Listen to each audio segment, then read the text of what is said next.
GST ద్వారా వచ్చిన income ఎక్కడెక్కడ వెళ్ళిపోయింది? ఇన్ఫ్రాస్ట్రక్చర్ 144 వందే భారత్ ఎక్స్ప్రెస్ తీసుకొచ్చాం, ఎక్కడి నుంచి వచ్చింది డబ్బు? ఎయిర్పోర్ట్స్ డబుల్ అయ్యాయి, ఎక్కడి నుంచి వచ్చింది డబ్బు?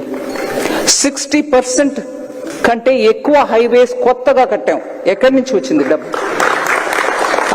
అదే రకంగా డిఫెన్స్ సెక్టర్ లో ఎక్స్పోర్ట్స్ ఇంక్రీజ్ అయింది 34 times.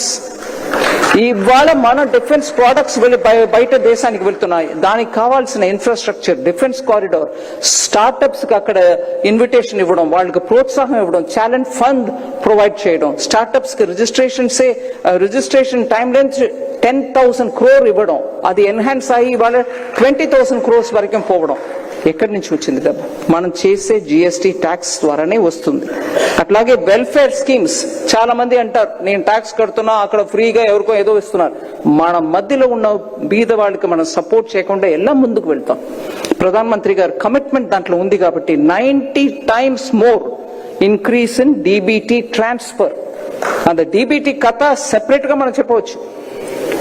90% ఇంక్రీస్ అయిందని అంటున్నాం. యాక్చువల్లీ దగ్గర 3 లక్షల కోట్ల రూపాయలు మిగిలింది గవర్నమెంట్ కి.